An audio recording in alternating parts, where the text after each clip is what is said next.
Hey, what's up? It's your host, Torry, and who is ready to be petty? Welcome back to RTBP. We have a very special show for you. Breezy from the Trash Rehash podcast is here, and we're talking about some of my favorite TV shows, Survivor and Big Brother. And a little bit later this week, I will have an episode coming out about the Sex and the City reboot, and just like that, with friend of the pod, Lisa. So if you're not already, subscribe to RTBP so you don't miss another episode. Okay, let's get into it. Without further ado, here's my conversation with Breezy. I'm back with a very special guest. Breezy from the Trash Rehash podcast is here. Breezy, how are you? Doing great. I'm so happy to be here. I've been talking about it all morning. I'm ready to talk some shit with Torry. I'm yes. Ready. Okay, I'm ready too. This is amazing. I was on the Trash Rehash podcast talking about just literally one of my favorite shows, Siesta Key.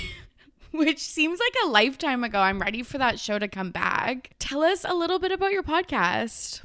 So I have a podcast, Trash Rehash, with a friend from college, Leah. We had a class together for 3 weeks, intro to psychology, and we mentioned how we both liked reality TV and Teen Mom, like shows like that, 16 and Pregnant. And this was like over 6 years ago. I mean, this was like a long time ago. And it just, after we never like really hung out or anything. And after we graduated college and moved away and all of that, Leah reached out and was like, we should do a podcast on all these shows that we keep texting about. Like, we're texting about Survivor, we're texting about Big Brother, like Siesta Key. Why don't we do a podcast? And so we started a podcast and we do multiple shows. I don't know how the fuck we juggle it. I hope I can literally. I don't know. Yes, okay, yes. Go ahead. I don't know how we juggle it, but right now we're rehashing Survivor. And we are also doing Floribama Shore, which is not a good season, but still listen to us talk about it. And we are doing Real Housewives of Salt Lake City, which is a great season. So, but yeah, that's Trash Rehash, which you can find us really anywhere. Yes. Okay. Highly recommend. And I love this backstory with you and Leah, because I don't think I knew this.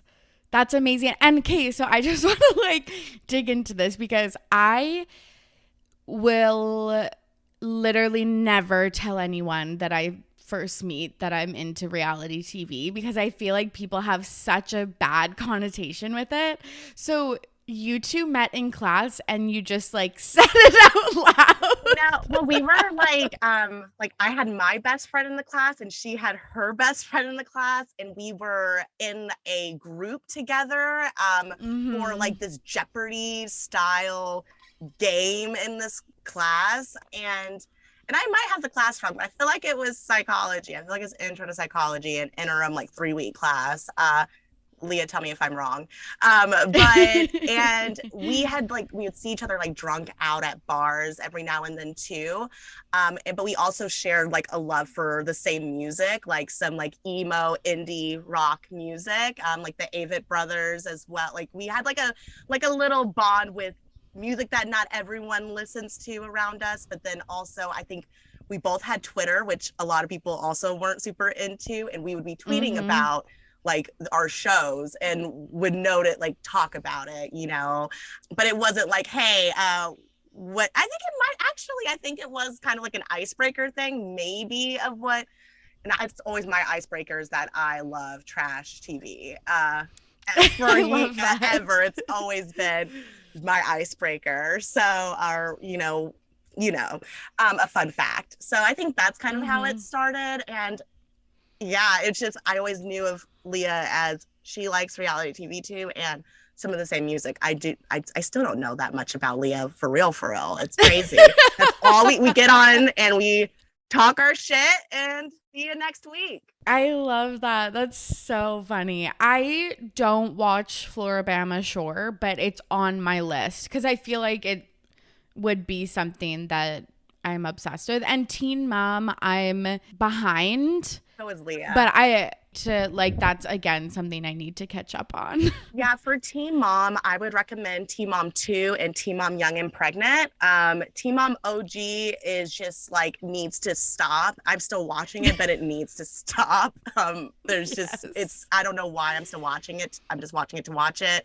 But Teen Mom Young and Pregnant is great. And it's like reminds me of early Teen Mom to like Janelle like type drama, like a whole mess. Wow. And there's only a few seasons, so recommend that. And for Floribama Shore, if you've ever watched Party Down South, it's kind of like that. Okay, both of them shit shows. I'm it's shaking kind of my like head. Jersey Shore, but in the South. So if you watch Jersey Shore, Party Down South is way better than Floribama Shore in my opinion.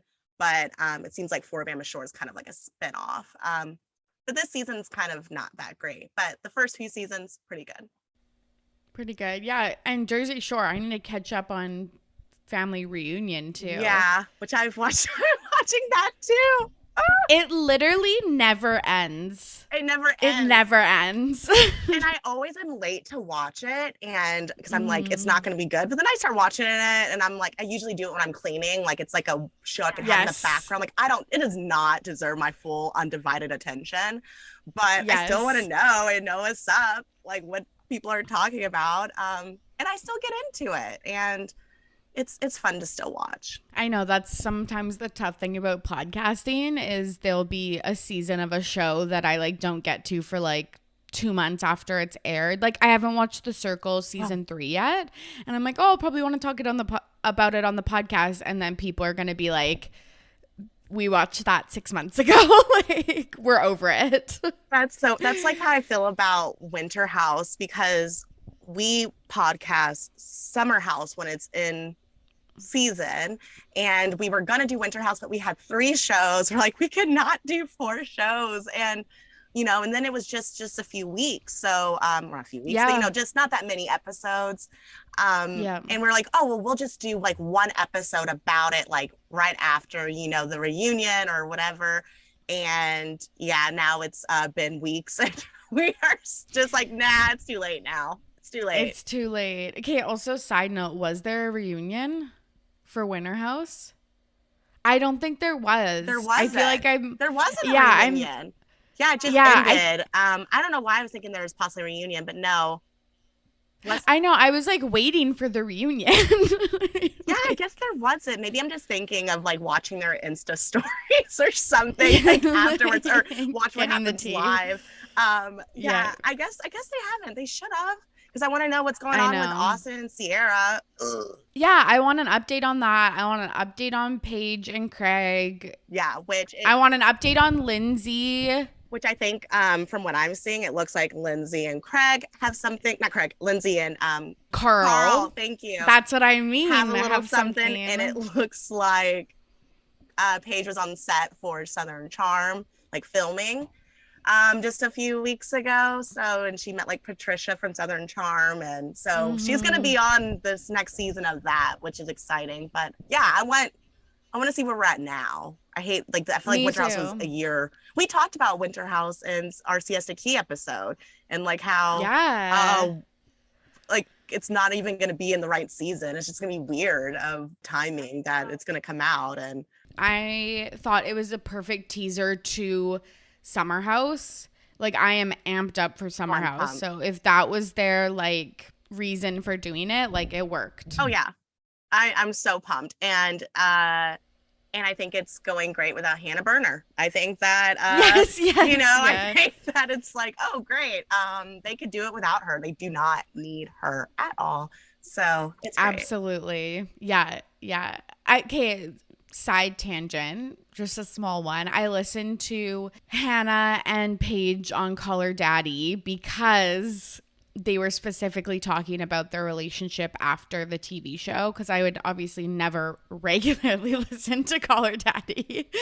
And it was really interesting hearing about them talk about their relationship after the show and how Paige decided to continue to do the show and she didn't and stuff. So I actually recommend listening to that one just for some kind of closure on that relationship, because I loved them in their first 2 seasons or whatever. Yeah, so that's why I was so, and Paige thrived without Hannah, and it just reminded me of when it was just earlier seasons of them, their first couple of seasons. I really liked Hannah early on. I don't know if it just got to her, I think so. The being a Bravo celebrity, not a good look. Okay, so we're gonna talk about some reality TV. Obviously, we're gonna talk about Survivor 41. We're going to talk about the rumored cast of Big Brother Celebrity. And then Breezy's going to share a This Week in Petty. But before we get into it, she emailed me this morning and said, I have some thoughts on Vanessa Hudgens. So I talked about the Princess Switch 3 when this episode airs. I think it was in episode 68, so 2 weeks ago. What were your thoughts? Okay, first off, I had never heard of the Princess Switch. What? How? When you were talking about it, I'm like, what the fuck is she talking about? And I was like, I had to Google, and I was like, oh, and then you were talking about Vanessa Hudgens, and I'm like, because I'm I love High School Musical. Same. Big, fan. I know Vanessa went through her little, she had some stuff happened to her, Yes. So, but I'm always rooting for Vanessa Hudgens, and I am a big Broadway fan. I love musicals and Broadway. Stephen Sondheim, who just passed away last week, huge influence on my life from a really young age. And my favorite musical is actually Rent, which I'm sure a lot of people know, Rent. That was not written by Stephen Sondheim. It was written by Jonathan Larson.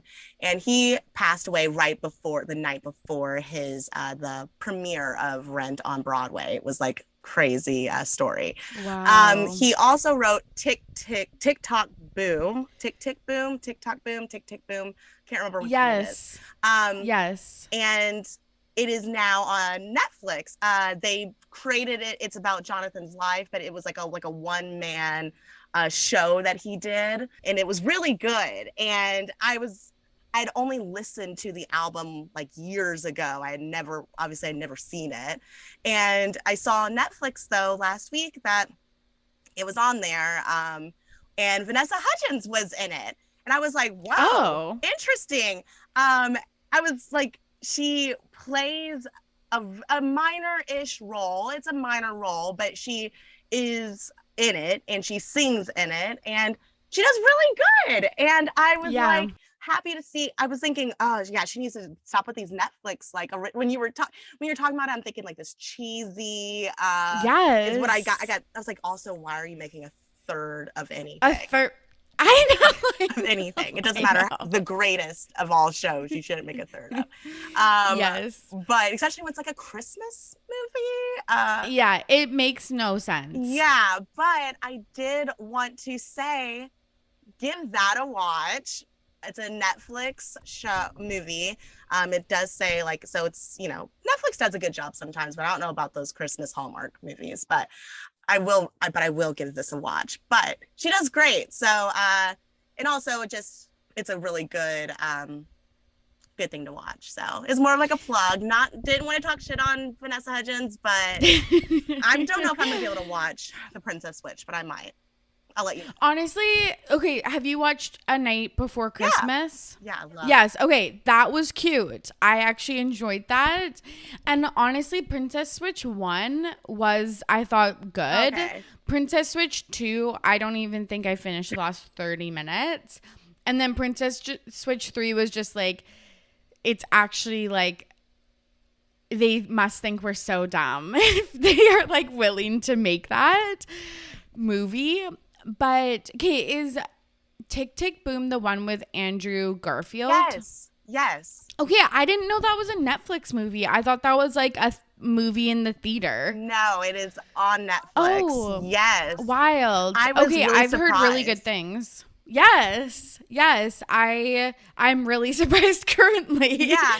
And Vanessa, like, I like her, and I like, yeah, and like you're right. She had some of her personality. Don't they Like, all? I feel Children like stars, like they all it. do.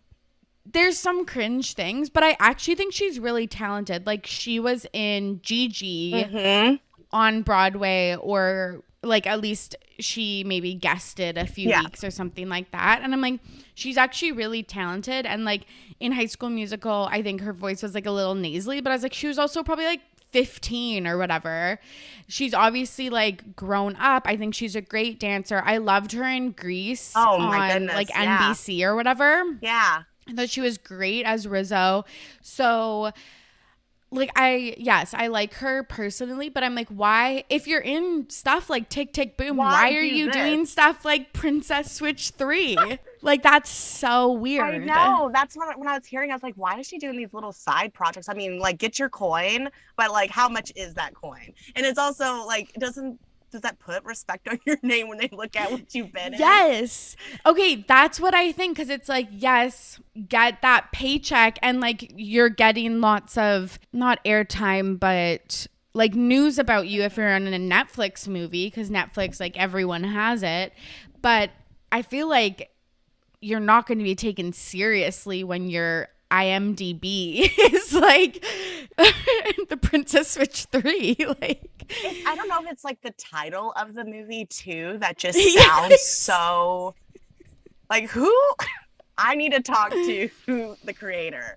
Maybe it was like a different title, it would be a little bit better, but just sounds so cheesy. But I will at least. It's so bad. One, for sure. We're in this. Yeah, season, so yeah. I'll do that.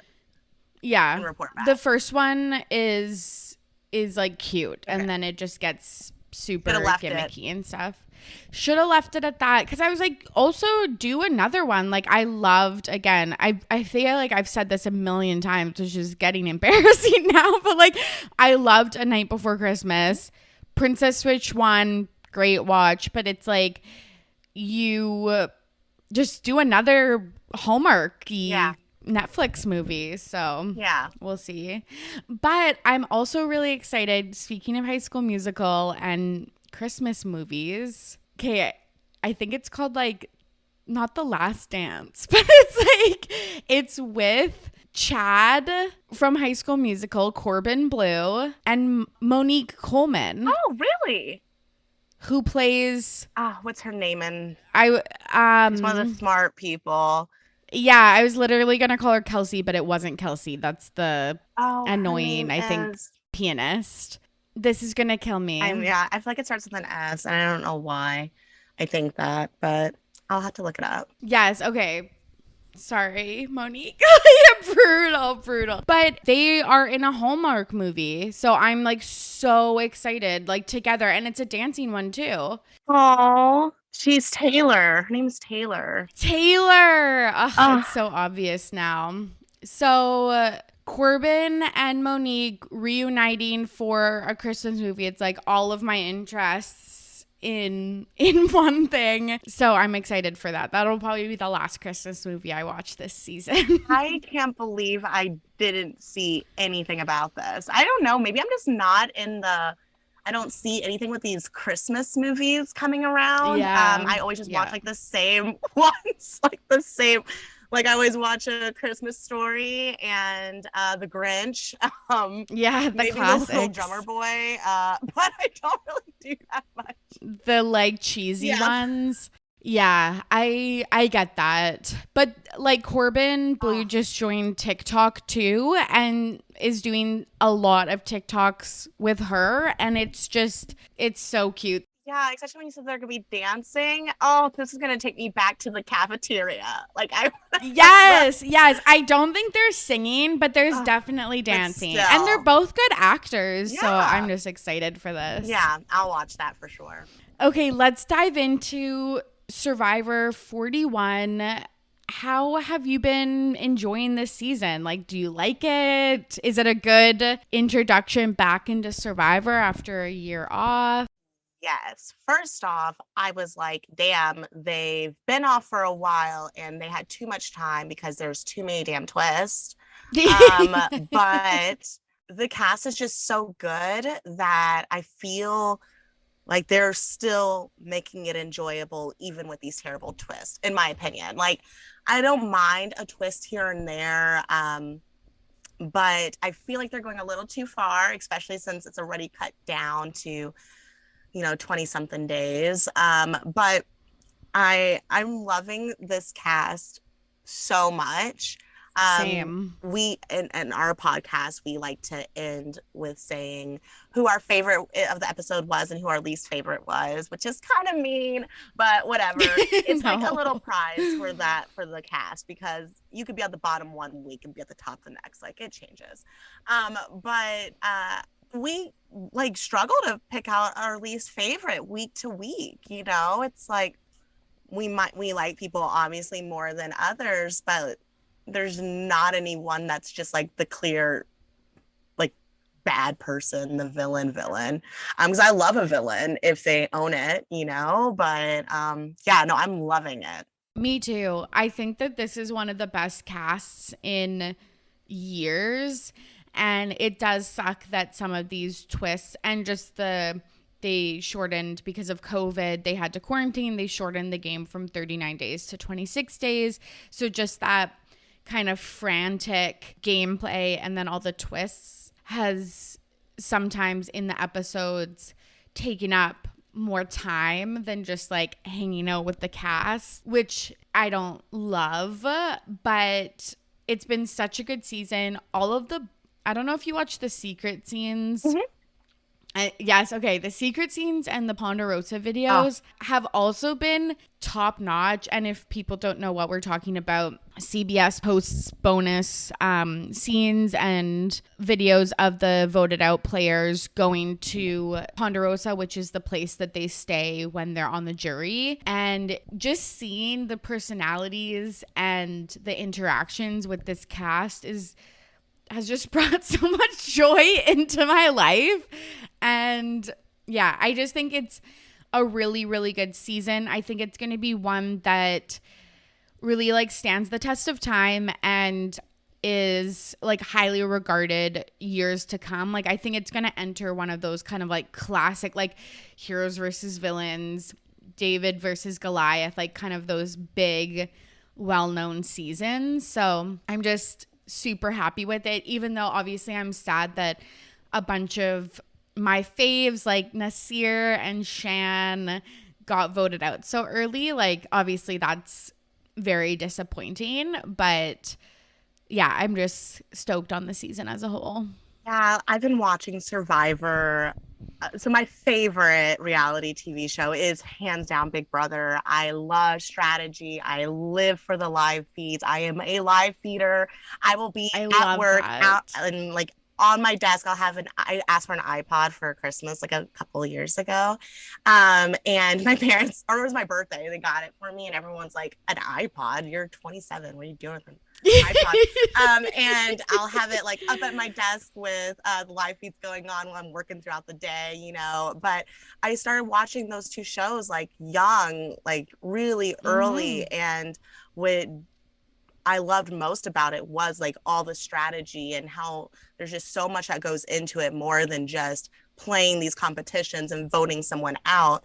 But as a Black woman of color, I have always felt, that there is this additional layer that we don't really get to fully explore in the game, because they just haven't really been able to give the right attention to it until recently, with all the movements and everything that's been going on. It sucks that it's taken this long. It's not like we haven't had a Black winner with Survivor before, but to have this diverse of a cast, and not just in Black people, but women and like everything, like so many different ethnicities and backgrounds. It's wonderful. And and we get these touching, moments. Like the last tribal was just so, I cried because I was so relatable to me. Like, I felt everything that Liana was saying. And is it Liana or Leanna? I always say Liana, and I change it to Leanna. I can never get it right. I actually, since I've never heard her say it outside of probably the first episode, I hear more people saying Liana Okay, than Leanna. cool. Yeah, but on the island, I've heard people use both. I think it's like an accent thing because in the States, people say like Liana. Like you say Brianna, Right. but if I was in Canada, I would say Brianna. Yeah. Most people here actually say Brianna to me instead of Brianna. Okay. And I'm like, it's Brianna Banana, not Brianna Banana. I just jokingly like, no, but I don't even go by it. Just call me Breezy, Yes. But yes. I loved how, we're seeing this internal like conflict that these Black players are having, that Black people have in real life, like outside of the game. Like just me at work thinking about another Black coworker who might be slacking or maybe made a mistake, and I'm a little bit more like, I want to help them not get in trouble or help them be okay, because we gotta help each other out and have each other's back, because people will pounce on it, like the smallest opportunity to take you down or make you look bad. And it goes into the game of feeling like you have to be aligned with these people that, we don't get a lot of wins. And seeing these players just talk about it so openly in that tribal, coming off of a Big Brother season where they weren't able to talk about it openly at all throughout the game, was just so, definitely when Jeff says drop the 4, keep the 1, like it's because of this, I think, this season, this episode, this tribal, that is going to make it go down in history for sure as one of the greats, for sure. Yeah, absolutely.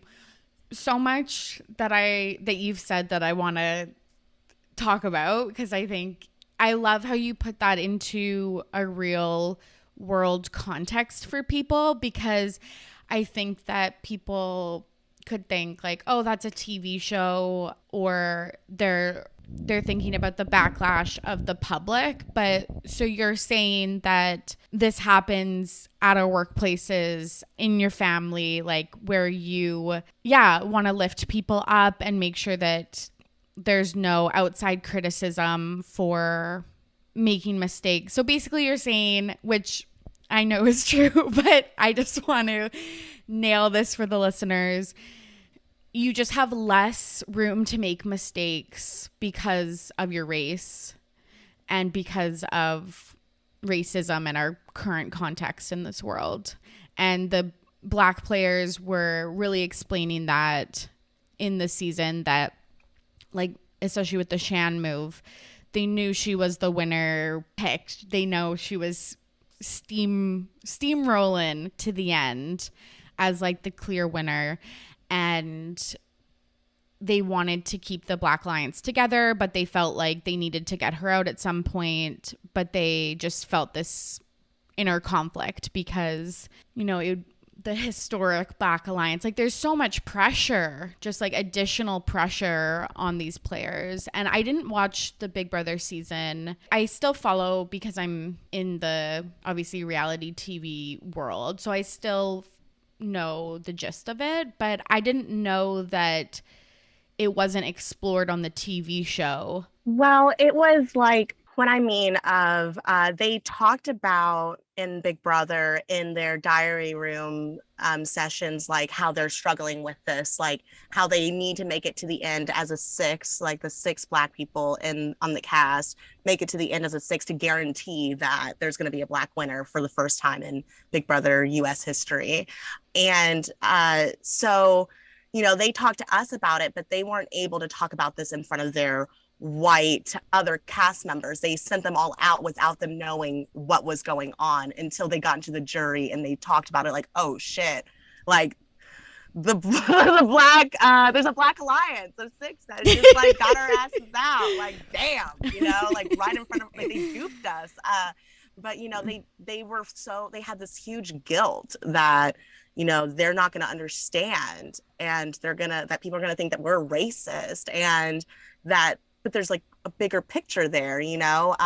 But this move of them getting to the end as a six was only beneficial to really one or two people within that alliance. Right. So I see. It was this inner conflict that Tiffany and Hannah, two really strong Black women that got this alliance really to the final six, that knew, if I get to the final six, it's not set up where I'm probably going to win. Like, I know I'm going to be out like right away, but I don't care. I'm doing this anyways, and they still try to play the game, even though if this wasn't a thing, they would have played it completely differently and taken out people within their alliance. Fast forward to now with Survivor, you have Deshaun, who he's having the same issue, but he takes the route of going and playing the game and taking this backlash and breaking down, because he knows that there's gonna be people that just don't understand that this is a conflict, and people aren't gonna understand on both sides. You're gonna have Black players and Black watchers not understand, why did you take out one of your own? And then you're gonna have people not understand, like, why do you care? But it's like things that you deal with in all aspects of your life as a Black person. So yeah, I hope that I explained that well, but you did, absolutely. Yeah, because it is putting just a lot of pressure on the Black players to stick together versus making the correct game moves. Exactly. Which Xander pointed out that he lives a privileged experience playing this game where he doesn't have to think about those things. What did you think about those like follow-up comments from Heather and Xander? It was just like so funny to me because I watch with a group of friends each week, and we're all like misty-eyed watching, and then Jeff's like, Heather, what do you think? And all of us like audibly gasped. Yeah, like there's other people of color on this cast that you could have like directed. Like, how does that, like, I know that you probably have some feelings too in your own way and with your own experience, but for him to go to Xander, it was kind of like eye rolly. Happy with how Xander acknowledged his privilege, but it was also like, he doesn't need this camera time. Like, let's not, let's not do this. And let's not do this whole Heather, I still have some learning to do. Yeah, okay. Whatever. It's also just the whole, like, Xander saying, how did he word it? It was like, I don't have to think. I didn't even think that I didn't know that this was happening. And Heather said this too. Like, I had no idea that this conflict was happening and that this was even a thing. And, I don't have to think about it because I'm privileged. But it's also like, in this time period, the fact that you're not thinking about it is also just like a little bit of a red flag that, we're at this point in the game and you weren't thinking like that this could be happening. It's like, yeah, you do need to do better. And but I just really thought that Survivor could do better in the editing or Jeff do better and not. I don't know how it actually went if he did talk to someone else, because those tribals are way longer than what we see, but they could have edited it better if not.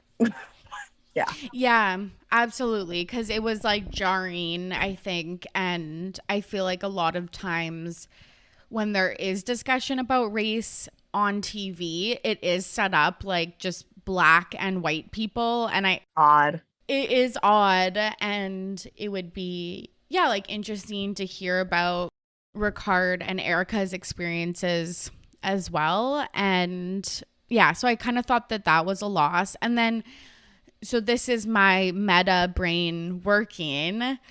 I had an inkling that maybe this was a hint that Xander and Heather are in the final 3, because I felt like they would want the winner. They always want the winner, unless I guess maybe they really hate them, but they haven't had a season like that in a really long time. But they want the winner to have a heroic edit, and they want the audience to like the winner. So I just, like, my reality TV brain was like, I wonder if they're like, in this discussion, we want our winner to come off well. So, or like our final 3 to come off well and get like airtime and stuff. So that was like my thoughts with that. That's so interesting. I didn't even think of that. What I was thinking that they were doing was, okay, let's try to have some white people speak to, most of the watchers and viewers are white. And maybe it would give them like a, okay, hearing it from someone that's white, like I understand, like we'll get you on board. yeah, that's so ugly. Yeah, I'm not trying to go back to Big Brother, but there was a really emotional time where Tiffany, beloved Tiffany, who everyone loves from Big Brother, had to put up and have them her alliance vote out her #1 ally and best friend because of how it played out. It was like such a blindside to her, and she didn't tell her about the alliance, but she just told her that I told myself walking in here that I'm not gonna be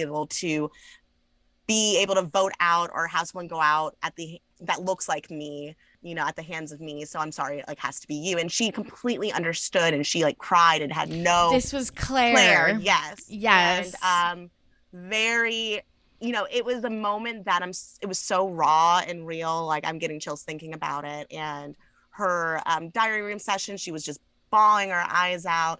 But it was something that I think was so good for viewers to see. Like, I hate that it has to be like that, but they don't really listen to Black voices.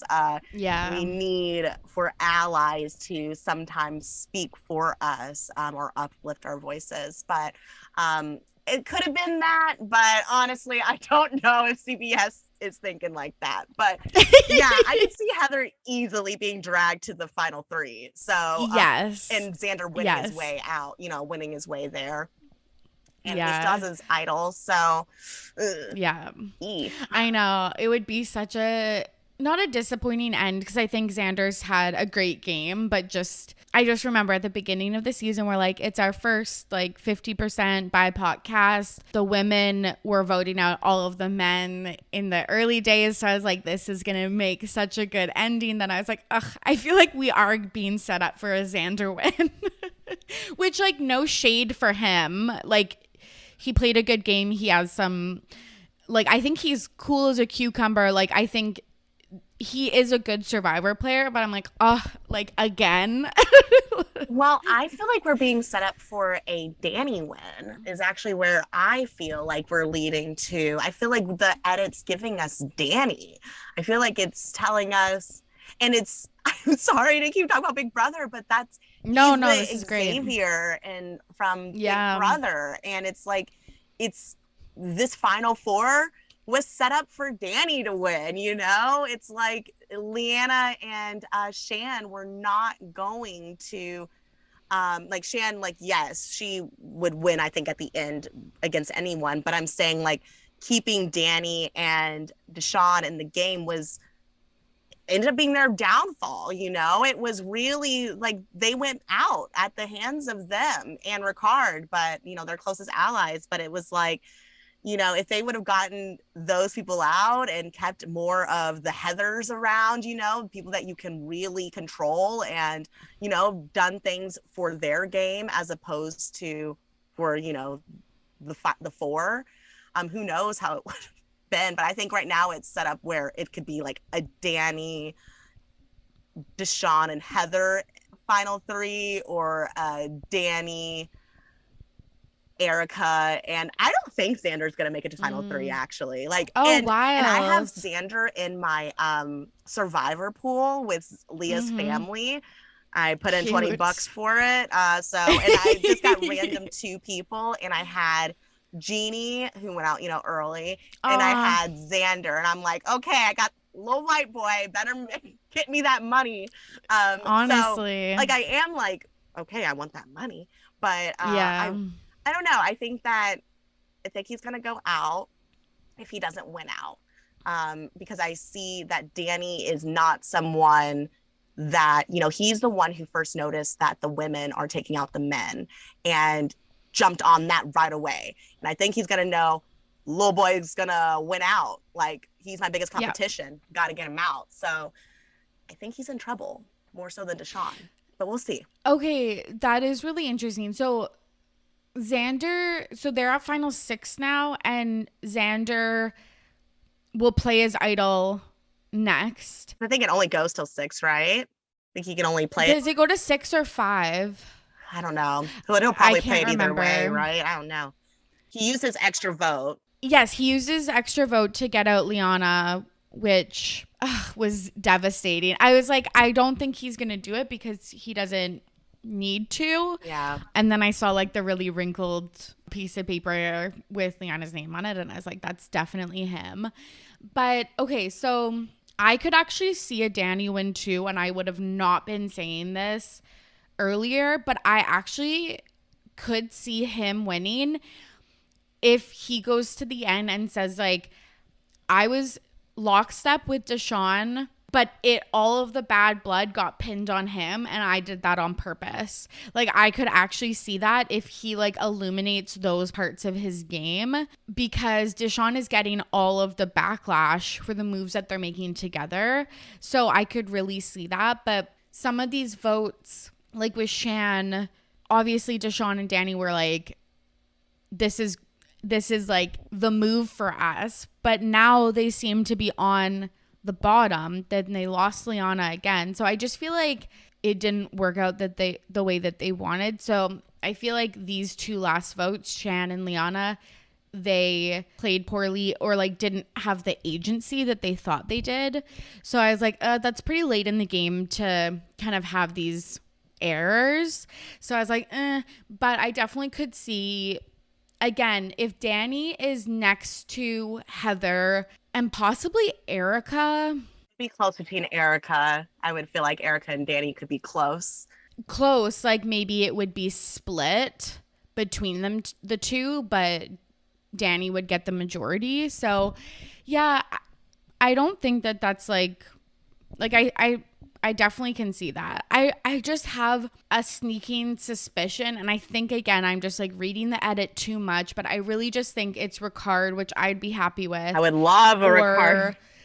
Same. And or Xander, but maybe I'm just under. I feel like I could definitely see Xander because I think that he plays his idol and then he goes to fire, right? Or he wins another immunity and then is in fire and then wins that. Like, I just feel like he's gonna scrape by, and then I feel like now Deshaun is gonna get clipped real soon, which I hope that, like, the best move I think for Deshaun and Danny right now is to actually go to Heather and Erica and target Ricard and Xander, because I think that those are their biggest competition. So if Deshaun and Danny do that next episode, then I think they'll come up on top. But we'll see. Well, that's kind of what I'm thinking is I think that Deshaun and Danny getting out Leanna and Shan was a terrible move for them. I do not think that they should have done it at that time, because it was a crucial time for numbers and votes. Like, it was just, why did you, it's like they let paranoia get to them and they just acted so hastily. It was just not a good move at all. I get that she would beat you on the end, but you save that for like a week later, or two, like a couple, like you know what I mean? But where I think that they might be able to kind of wiggle their way out of this, because it is kind of scary, the position that Deshaun and Danny are in. Like, it's very scary. Like, Deshaun cannot believe that he picked out the right thing. I was like, oh, they're gonna give it to him, but they're not gonna show all the other ones. But they totally showed them all. Like it was no funny business. I was just like in Oh my shock. God. I was like at the I time, was sweating. and I'm like, they don't have time to vote. They don't have time to vote. Same. I was yelling that. They did. Yep. But I think that if they go to Erica or even if they go to Ricard, I think that they can convince Eric. Heather's not someone to go to. Heather's going to flock to whatever Erica's doing. Like she's not going to think for herself, I don't think. So I think that they need to get in with Ricard again or Eric because they have that root, like those roots from the old tribe, the original Blue tribe. But go against Xander. I think that that's their best bet is trying to loop in one of those two. But it looks like one of them finds an idol. It looks like maybe Danny finds an idol. So in the preview. Oh, yeah, or some type of advantage. Yeah. Because, those idols are back in, because Shan had an idol and went home with it. Yeah, same with Nasir. So I'm just like, why aren't y'all looking? Find that idol. Y'all are down. It's down to the wire. Yeah, absolutely. And you're right. Like idols are still in play for like another vote or two. I don't know why I can't think. I feel like it's just like the pressure of recording a podcast is like, I can't remember because usually I know the rules. Oh yeah, it's and been out. A couple of years since we've had a season. Like I don't remember either. But it's either final 5 or final 6.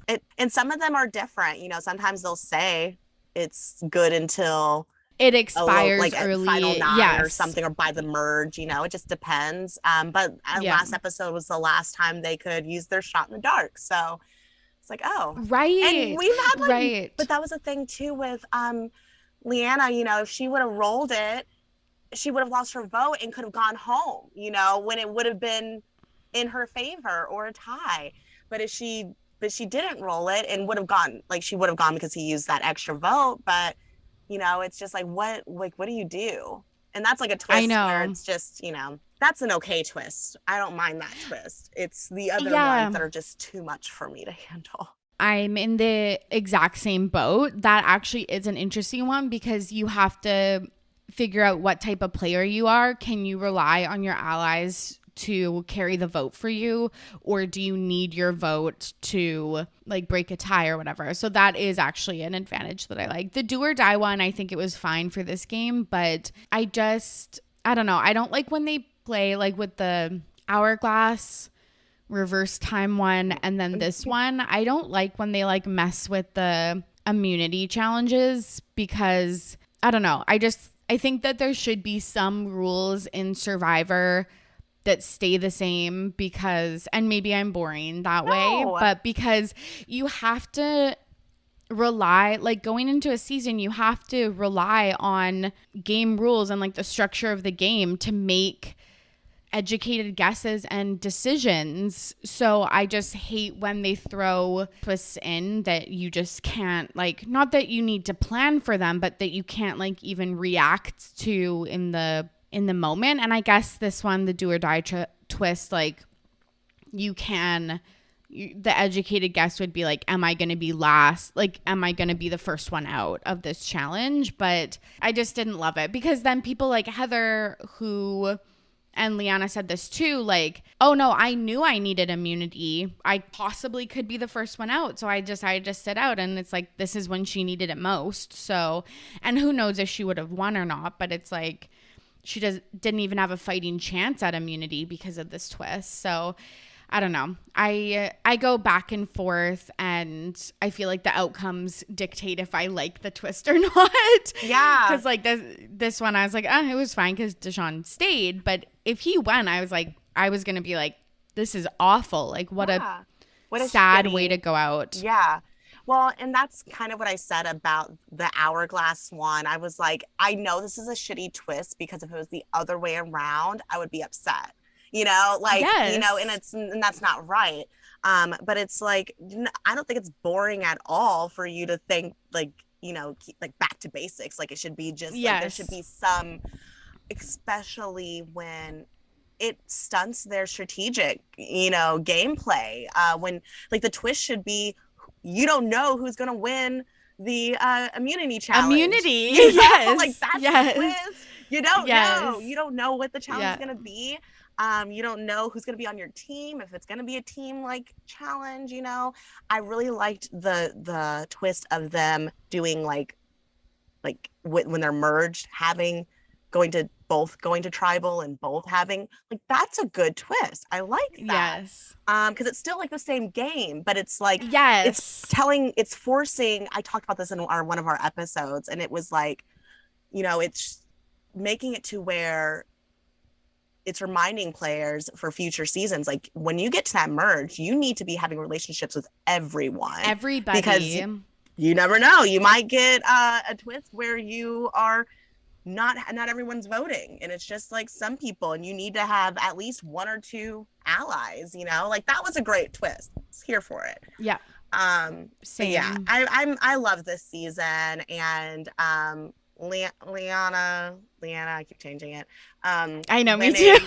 Me too. And going home was really sad, but we had closure thanks to her wonderful speech. And she also, I saw that you liked it also on Twitter, but she wrote an amazing blog post. Yeah. I retweeted it and everything. Like, go check that out because yes, it's amazing. It's amazing. She's amazing. That's a good point. I'll put it in the show notes if people haven't read it yet.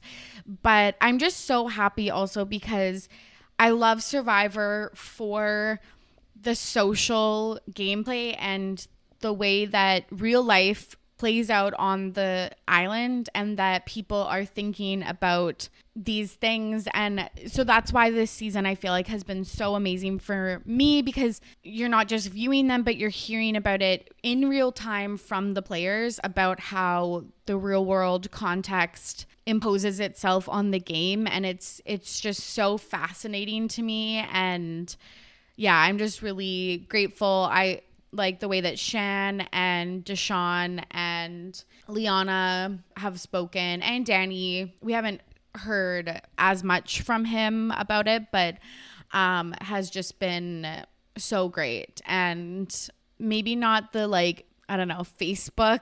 Like, have you looked at Survivor Facebook? Maybe those folks don't get it, but we're weeding them out.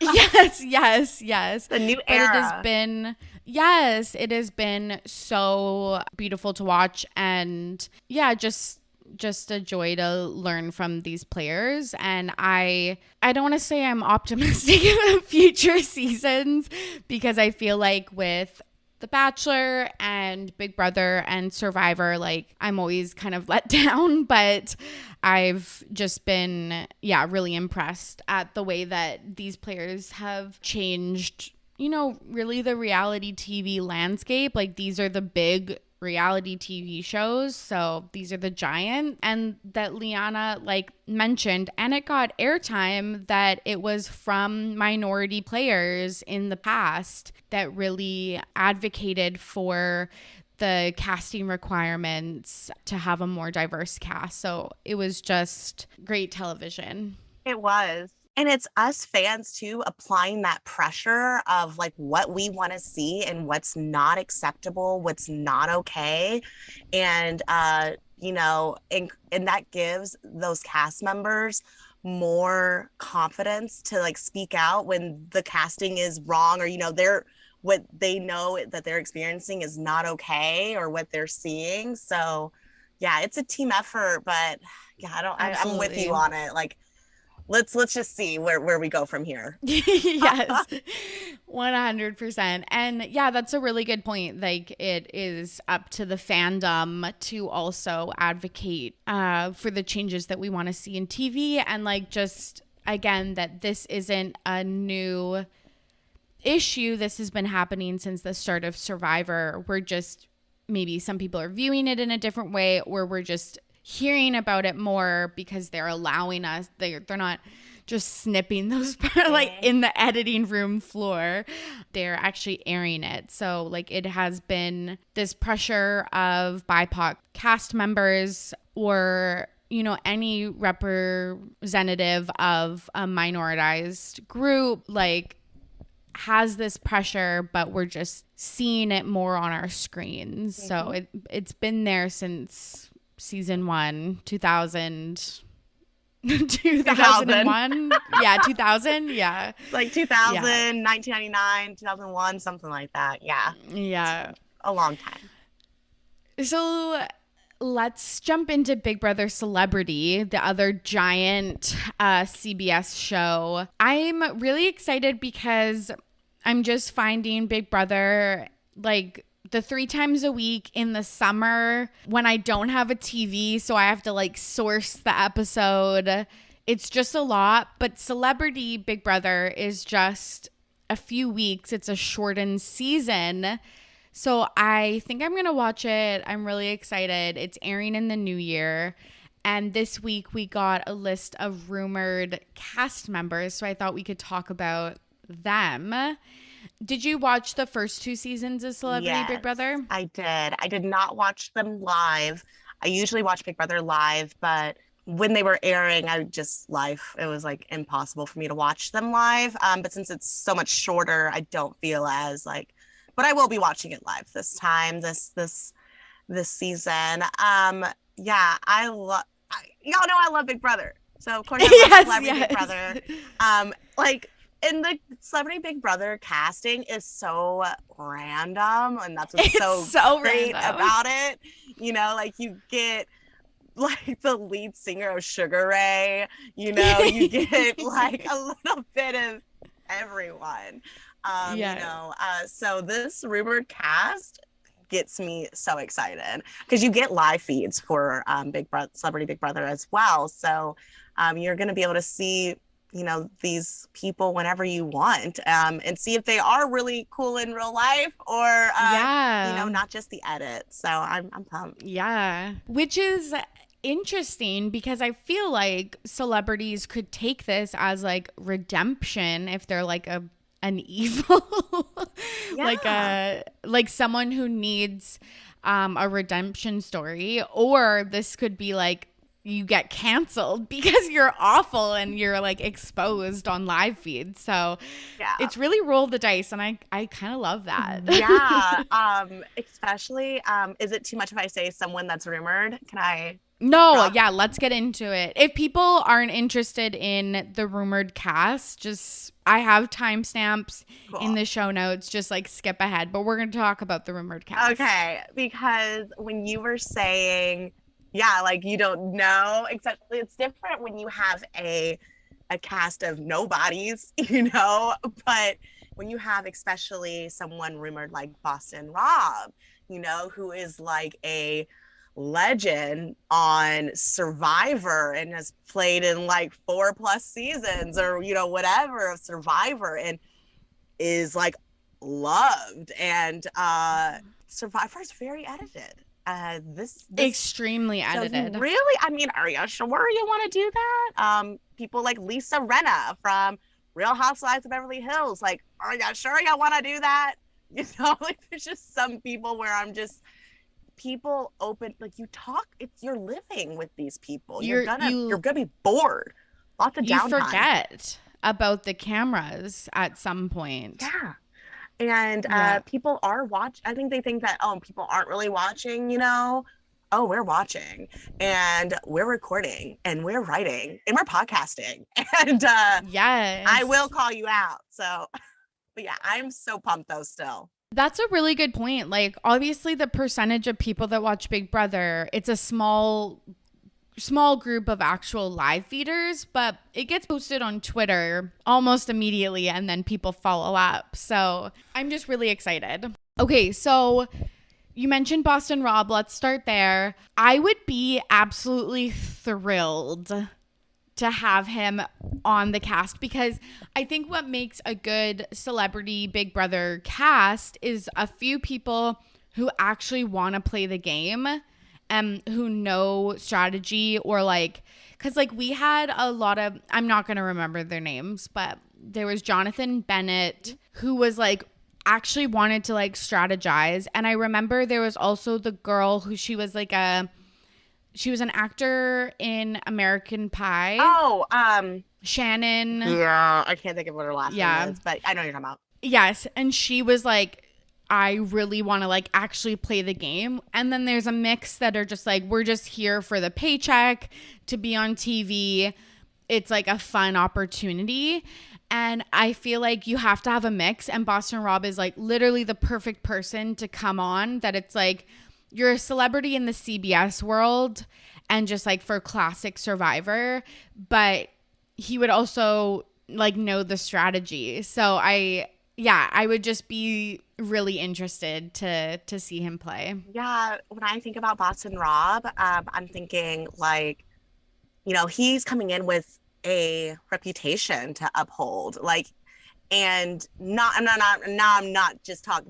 past talking about, possibly getting canceled. I'm talking about like as a strategist and as a game player and making it far into the game, maybe not necessarily winning, but be able to lie, deceit, and have people, follow you. Where people like Lisa Rinna, I think, would just want to go in. She's, probably just going to want to just get airtime and have people make funny gifs of her. But who knows? Maybe people like Scott Disick might want to really play the game, because that's someone who's also rumored that is wild to me. That I'm really surprised, like excited though. I'm surprised at how excited I am if he is on the cast. Same. I don't know. It's mixed feelings, but I'm really excited. It's mixed feelings because Scott, I like hate that I actually kind of like him. He's literally a predator that grooms teenage girls, and I like I don't know why, like he's disgusting, but like he is such good TV, which doesn't, oh my God. But Lisa Rinna is the mom of his recent ex-girlfriend Amelia Hamlin. So like if they actually are on the cast together, fireworks. I would die. Same. I would shit my pants. Same. It would be such good TV. Like I am praying to the reality TV gods that this is the real cast. Yeah, and same with my reality TV love starts from watching Real World, Road Rules, Flavor of Love, and when you think of Flavor of Love, you don't think about Flavor Flav, you think about New York, Tiffany Pollard, who is rumored too, and she's played, she's done a season of Big Brother over in the UK and was amazing. There's no one better for reality TV than Tiffany. So absolutely. I would die too if she was on. She would give Boston Rob, I would run for his money. I think that she'd be like, no, we gotta get this motherfucker out, like I think I love that. Do that. Or maybe they would team up. Maybe Boston Rob would be like, okay, I need her, like I would just be so about it in all the ways. Same. So Tiffany was the one person on this list that made me think like this could be fake, because Tiffany is literally on every rumored celebrity reality TV show cast. So she was the one person that I was like, this like is probably too good to be true. But again, if this is real or like partially real, it would just be like literally all of my dreams come true. And like the thing I was also thinking about with Boston Rob, he's not like a classic celebrity. No. Or like even like kind of a real celebrity. So it's like he doesn't have connections. Like he would be playing from scratch. Whereas like Tiffany and then like Scott and Lisa, probably they don't run in the same circles per se, but they're probably at like events and stuff together. So like reality TV events. So, and same with Jax Taylor. So Jax is the other person. I was like, Jax has probably crossed paths with Scott and Lisa.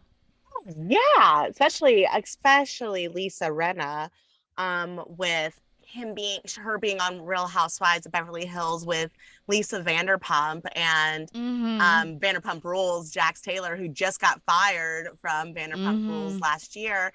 that was a name where I was like, oh, he totally is probably going to be on this He would cast. totally He's do it. dying to get back on the screen to make any type of money and to get any type of attention, and to leave his wife and baby at home. Like, I can't stand Jax Taylor, if you can't tell. Same. But I would love to see him though on Celebrity Big Brother, and he would probably go out first, but he would also be like super paranoid, and he's a crazy good liar. He's a compulsive liar. So what better game than Big Brother for him? Absolutely. I would just be so stoked. And then the other two rumored players are Clay Aiken.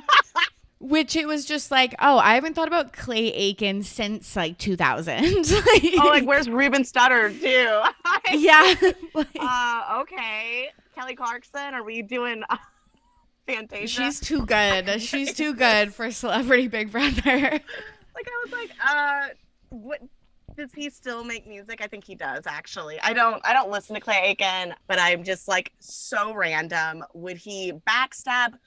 I don't know. Maybe he would be like someone that would really surprise us and be like, oh, I'm a super fan. Like, there has to be some reason why they chose him, you know? Like, yes. So I'm interested. There's no one on this list that I'm not here for. You and Kellyanne Conway. She's the last person, Kellyanne Conway. She's like, oh my God, do we need to give the problematic politician like that? But I guess that's a Celebrity Big Brother staple. Like, you have to have one per season. Yeah, one last season, but it was like as a twist. And so, yeah, which I didn't like that, because then it's like, no, y'all like are fucking friends with him, like at CBS. Like, what is that? Yes, like, ew. Yes. I had thoughts on that. Was not here for that. You know, Omarosa was, you know, on a season, and she it wasn't a twist that she was on the season. So like, I would be cool if she was playing and not like the mooch, which yes. Gross. Oh my God, that was so bad. Like, I'm not about it. Like, we're like, why are we? It's like an advertisement for him. Like, it's just ugh. Yeah, it was like, when wasn't Mike Pence on Dancing with the Stars or something? Oh, I didn't know that, but that it might have not been him. That might be like too big of a politician. No, it wasn't Mike Pence. I don't know. It was someone else. Sleazy Mike Pence Republican. was our vice president last year, which I feel like I would. Yeah, so I don't think it was him. There's literally no way. But it was like a very similar vibe politician that was on Dancing with the Stars. And I was like, why are you letting these people rehab their images? Yeah, like, I don't like that. And I'm curious of who that was. My mom would know. She's like, loves Dancing with the Stars, and I have not watched it in a while. Like, she'll send me good clips to watch. I'm like, oh, I didn't know they were on Dancing with the Stars. But yeah, I'll have to go and see who that was. But yeah, I'm not about that at all. No. If this is like even half the cast, or if like 3 of this list is on, I would be just so happy. I could totally see Scott Disick doing it. He like definitely needs a paycheck. I could see Lisa Rinna doing it just like for fun. I think it's like only films over like 2 or 3 weeks. Like, it would be very easy to fit into your schedule. They get paid for it. They get a stipend, and yeah, absolutely. And then of course the airtime. So I don't know. I'm pumped on this potential cast. It could be so good. I'm pumped. Is there anyone else that you would want to see on the cast, or that you're hoping to see there? Just more diversity, you know, from just this rumored list, you know, that lacks. But yeah, Celebrity Big Brother tends to, though, have like a good diverse, you know, cast. And you know, we did have a Black winner from Celebrity Big Brother, Tamar, and you know, and that was a great season. It was a good, you know, diverse cast. But so I'd like to see maybe another like Real Housewife, maybe a Real Housewife of Atlanta, because they had Candy on. Yes, I loved Candy. I love Candy. So, you know, that would be cool. Like, I like these. I'm a huge Real Housewives fan, so I'd be so down for more Bravo people on here. You know, even you know, maybe some MTV people. Yes. I don't know. I would be down for other just good reality celebrities and not necessarily celebrity, not necessarily an A-list celebrity, but give me some of these like B, D-list, C-list celebrities. Yes. Some Selling Sunset peeps. I don't care. Just yeah. somebody, like I like that because they're the ones who know what we want. We want people that are not gonna that are gonna want to put on a show and cause drama. Like, I would like that. Absolutely. Especially for Big Brother. Like, we don't need level-headed Survivor gameplay. We can just have fun episodes that, like, don't care that they're getting slimed in their HOH competition and, like, oh, God. Just, yeah. Get over that. Yeah. But yeah, I'm here for it. I can't wait. Me too. So we're going to finish off with This Week in Petty. And Breezy, you said you had a story that you wanted to share. Yeah, so I was like overthinking this. Okay. Like I was like, oh my God, Jake, who's my partner, I was like, oh, like I don't know. Like what do I talk about? And he's like, that's probably just like anything, right? I was like, no. Yeah. The podcast is ready to be petty. It's gotta be like a petty like story, right? Like it's gotta be something like that. And I was like, okay. And really kind of was almost like a meditating moment. Like I was like trying to go through my life. I'm like, man, I am so fortunate. I really haven't had much going on lately. I don't have much to complain about. I'm like, whoa. I love that what though. Is wrong with me? When I listened to your podcast today, and I felt for you about your losing your podcast. And you know, that'll be just a great conversation and memory with yes, you and with Teddy. Yeah, yes. Teddy. Like, oh, I felt for you. But this is more of like a pettiness to myself, something that happened this week that was like, Breezy, what the fuck is wrong with you? So I have a dog, Murphy. Mm-hmm. He's rocking one eye. He had his eye removed earlier this year. He's 15. I've had him for about 8 or 9 years. Love him to death. He's my baby. His one eye that he has, he still really can't see. He like runs into stuff all the time. Aww. His depth perception's really off, so he misses trying to jump on the couch and everything. Poor baby.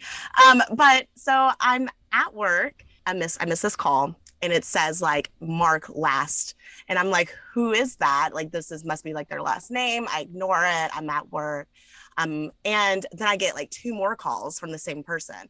And I still like ignore it. Like I'm just weird. I don't answer like phone calls. Neither do I.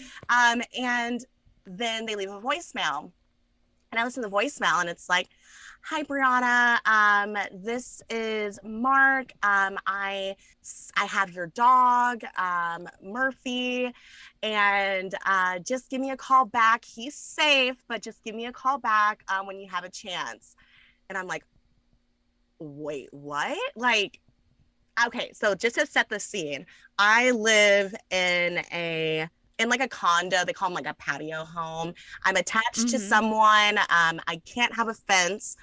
So I use like a little leash, like a little thing in the grass or whatever. Murphy's a smaller dog. He's a cockapoo. Every morning I like let him out on the little leash. He goes and uses the bathroom. I let him back in, close the door, lock the door. I have like a child lock on the door too. Long story. I don't have any children. That's a separate story. And I'm thinking, oh my God, did someone break into my house? Like, how was Jake and we both work at the same place. We're both at work. Like, we're like, no one's home. I'm freaking out. And I call him and he's like, yeah, well, I have him, he was just roaming my backyard. I can drop him off, wherever you live at, or if you want to come and pick him up. And I'm like, I get off in about an hour. Like my mom lives really close. I can have her come and pick him up. Is that okay? And he's like, yeah, that's fine. I'll text you the address. Text me the address. He's like my next door neighbor. And I'm like, okay, well, that's good. I was like, oh my God, you live like right by me. And yes, like, okay, well, I'll go. And he said, I can like, see what's up, like at your house. And my back door was wide open. And he said, I just threw him back in there, didn't do anything. And I have like a little camera in my house, and I can see, I went back to look at it, and like you can see that I just didn't close the door all the way that morning when I like No. left. Like I just left it and he just like opened it up with his nose and just made his way outside and probably just used the bathroom and probably just wandered off because he can't see really well. But thankfully no one broke in. It was just, that, but I was scared shitless, that the door was wide open for who knows how long. It was like 27 degrees that day too. It was so cold. And I tell my boyfriend, I'm like, what happened? And he's like, but are the fish okay? Like we have like, like their temperature control. Like how are the fish? We have like 4 aquariums in the house. He's like, oh my god. Yeah, so he's like, wow, how are the fish? How are the fish? I'm like, fuck your fish. Dog's fine. Murphy's fine. But yeah, so petty on myself, disappointed in myself. I was so upset, but it's all okay. Murphy's okay. But yeah, I have a really good life. I have not had to be petty with anything that I could tell you all about. Work stuff, I could go on for days, but I'll keep my job. So literally, I think about that like weekly. Like I'm like, oh, I have such a good story, but not for the pod.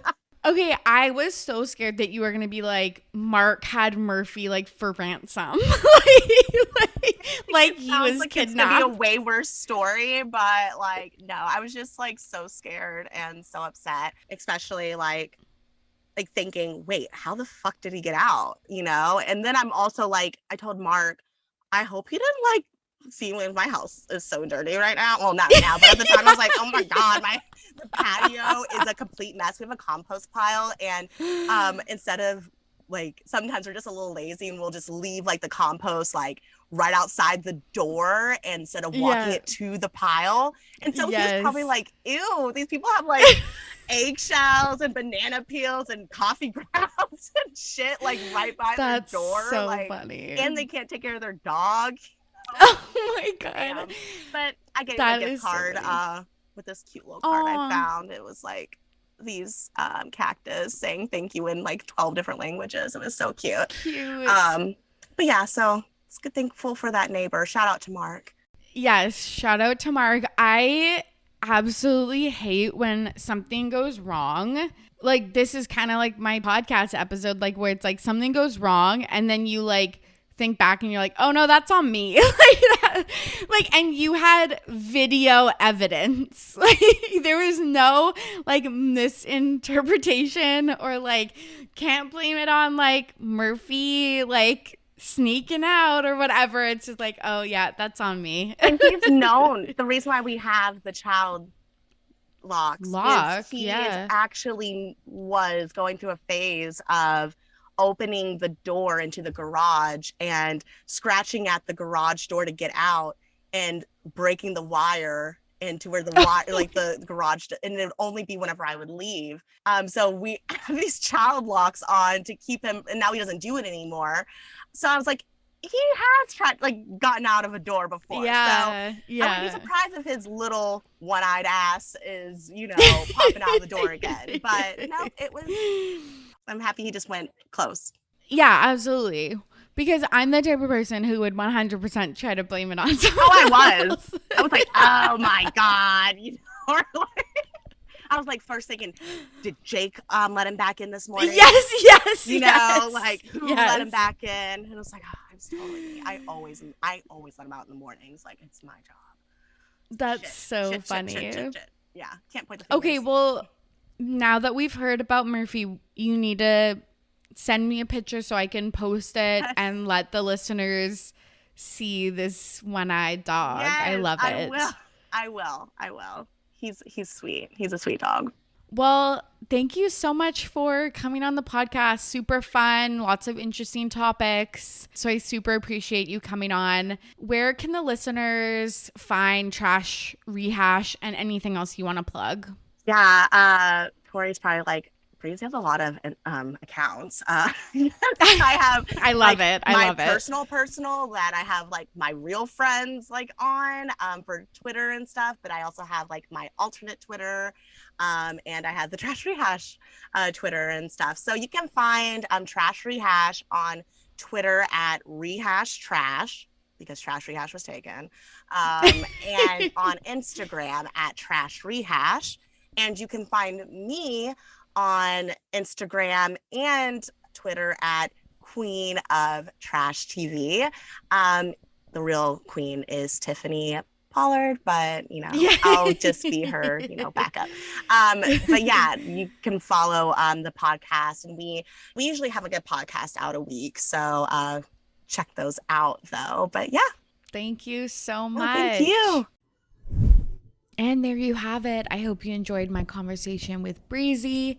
I thought that I would add a few more thoughts on Survivor 41, episode 12, since that one has aired by the time you're hearing this episode. So, of course, as you heard, Breezy picked Danny as her winner pick.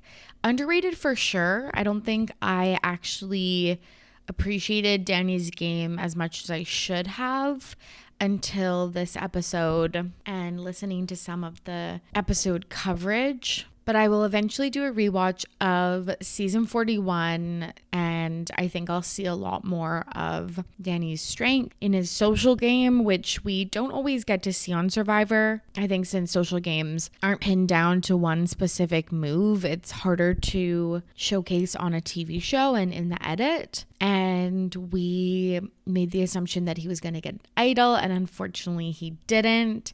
I was kind of waiting for like another flashback at Tribal Council of him scoring the idol, but it seems to be in the finale episode there's going to be like some big hunt or chase. So I'm excited for that. I think the whole time I was really confused at why Deshawn and Danny voted for each other. I was thinking that they could do, since there's 6 players left, a 2v2v2. So Ricard and Xander voting together, Erica and Heather voting together, and then Deshawn and Danny voting together, and then trying to flip the revote on Xander. But it seems like the whole cast, again, from Danny's words after the game, are trying to goat Xander, which is really interesting because the edit seems to say differently. And maybe we'll see a Xander pull out the win, and that the cast was really underestimating him, like, he's a young guy or whatever. But it's just interesting that we're like, why are you letting him stay with his idol for so long? And it seems like people are just thinking that he has no chance to win in the finals. I still think kind of risky for the players that are still left in the game, but we'll see how it all pans out next Wednesday. We also saw Deshawn blow up at Tribal Council. It shows, I don't know, kind of that he didn't have the best read on the game at that point, like that he was staying and Danny was going home. But I would still be happy with a Deshawn win. I think that, he was really strong throughout the pre-merge, and he's had a few missteps in the latter half of the merge, but I still think he is a strong player. So I'm locking it in right now. My first winner pick is Ricard. My second is Erica, and then my third is Deshawn. No tea, no shade to Heather or Xander.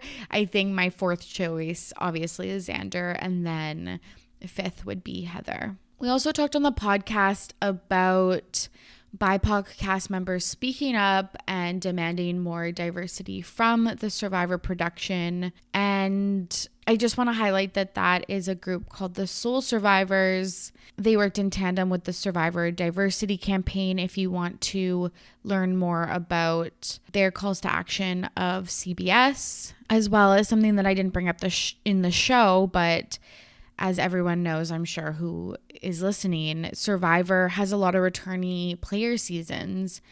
And I was just thinking about how speaking up for more diversity could, threaten their potential chances of coming back. Maybe they would be seen unfavorably, or like they were putting up a fuss. They weren't like easy to work with or whatever from CBS production.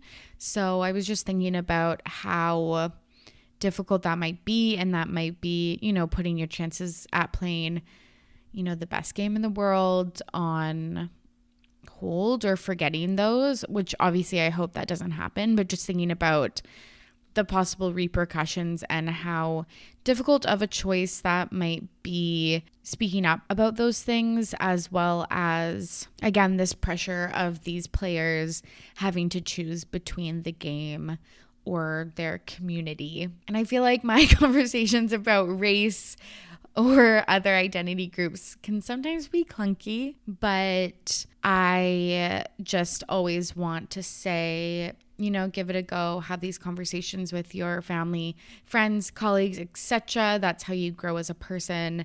That's how you put, your thoughts into action, and they can be clunky at first, but I feel like they get smoother as you go.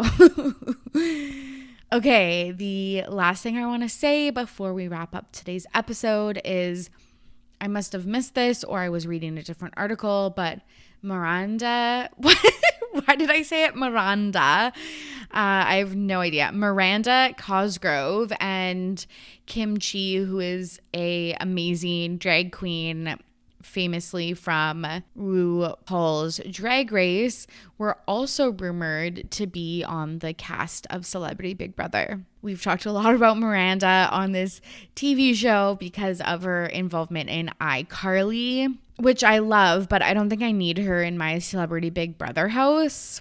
I think she would be kind of boring. Again, with all due respect. And then Kim Chi, I would be absolutely obsessed with. I don't follow RuPaul's Drag Race super a lot, even though I should. I have no idea why I don't, but I have seen Kim Chi in a lot of videos with Trixie Mattel and other drag queens, and I think they would be so much fun on the show. So I would absolutely love that. Okay, it is time to wrap up. Thank you again, Breezy, for coming on this episode with me. Thank you so much for listening. If you enjoyed today's episode, send it to a friend, post about it on your socials, let the world know you were listening. That's the best way for RTBP to find new listeners. And DM me, tweet me, message me on socials at RTBP Podcast if you have some further thoughts on Survivor, Big Brother, anything like that. And let me know what you want to hear about next. I hope you are healthy and safe out there. As always, I'm your host, Torry, and I'm ready to be petty. See you soon. Bye.